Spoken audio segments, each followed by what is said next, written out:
all about. She really believes that she's going to help take over America and give it back to Jesus Christ. Now, they talk about this dominion theology. These people actually believe that one of these days they are going to become sort of godlike in their powers. Now this goes all the way back to Genesis chapter 3 verse 5. For God doth know that in the day that ye eat thereof, then your eyes shall be opened, and ye shall be as gods, knowing good and evil. And so in other words, this whole thing, this reformation that they say is going to take place, is actually about turning men into gods. That concept comes directly from the very lie that Lucifer taught in Genesis chapter 3. Now, interestingly enough, what I'm going to show you in this broadcast is the connection, not just the political connection between Sarah Palin and Glenn Beck and all of those who are behind them, but I'm going to show you the spiritual connection. There's something, and in fact, you need to understand this. Glenn Beck, I thought maybe he sounded like there for a while. He sounded like he was a Christian. He's not. And some say, well, he's kind of a born-again Mormon. You see, Glenn Beck is a Mormon. And what does an Assembly of God political candidate, Sarah Palin, what spiritual connection does she have with Glenn Beck, who is a Mormon? What is the connection? They both believe that at some point they are going to become gods.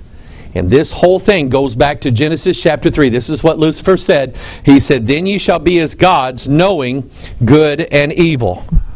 Now this is going to take place according to Daniel chapter 2. And whereas thou sawest the iron mixed with miry clay, they shall mingle themselves with the seed of men. The seed of men is man's DNA.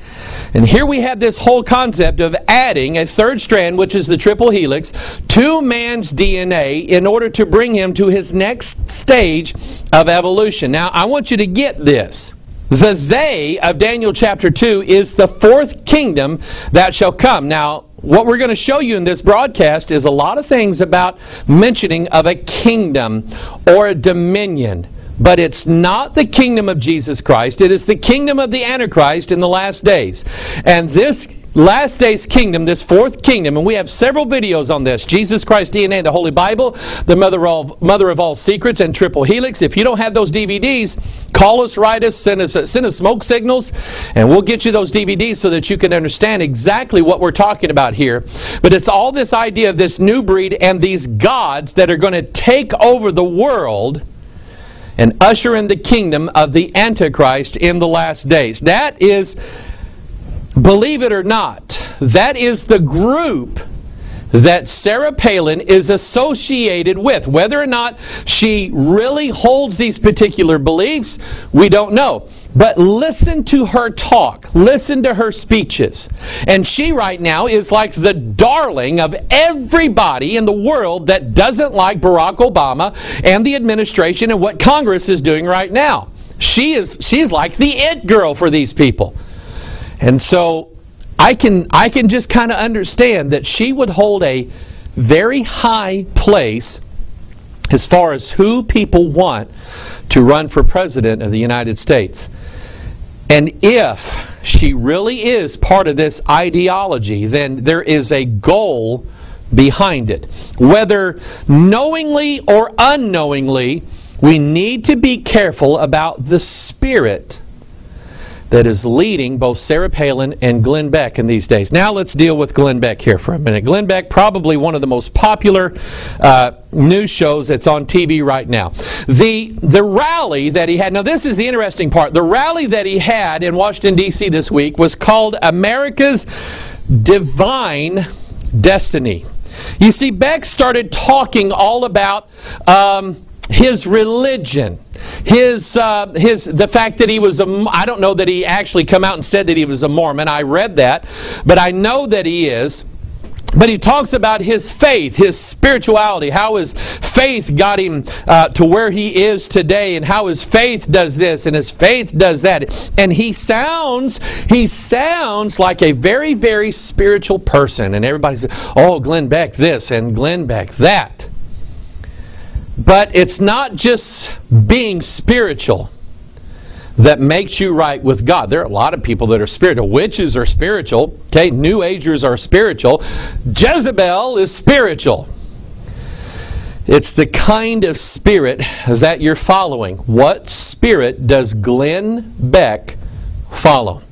This is from his own website, Glenn Beck's own website, concerning the Divine Destiny rally that he was going to have. Take a look at what he said. The frequently asked questions section said, what is the event? Glenn Beck's Divine Destiny is an eye-opening. I got to stop right there. Going back to Genesis chapter 3, verse 5, the devil said, then shall your eyes be opened, and ye shall be as gods. And that's just what the Bible says.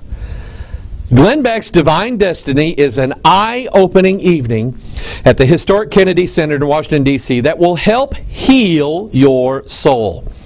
Guided by uplifting music. Let's see, I happen to know of an angel from the Bible that knows all about music. His name is Lucifer. The workmanship of thy tabrets and of thy pipes was prepared in thee in the day that thou was created. Guided by uplifting music, nationally known religious figures from... here it is. From all faiths will unite to deliver messages reminiscent to those given during the struggles of America's earliest days. Now, I'm going to deal with several things in here, several issues. Number one, nationally known religious figures. Let's stop right here. There is a difference. I want you to listen to this now. There is a difference between Bible Christianity and popular Christianity. And I will tell you that Bible Christianity is never and is never going to be popular. For some reason, the churches in America have latched on to these men they call the Christian leaders. Christian leaders this, Christian leaders that. And I could probably name some of them that you may have sent money to. People that you listen to on the radio all the time. Christian leaders that are leading Christianity, that are leading churches, not in the direction of what is in the Bible, but leading Christians down a different direction, and it's the wrong direction. And I'm just telling you that if it's popular, it's probably not Christian. But they bring all these popular, well-known religious leaders from all faiths, and they will unite to deliver messages. Now, we were talking about the Spirit. What Spirit? What Spirit is it that separates? And what Spirit is it that unites? Well, I will tell you. The Spirit that separates is the Spirit of Jesus Christ. He came to pull us out from our family associations, from our civic associations, from our political associations, from everything in this world. He came to deliver us out of that to be solely His.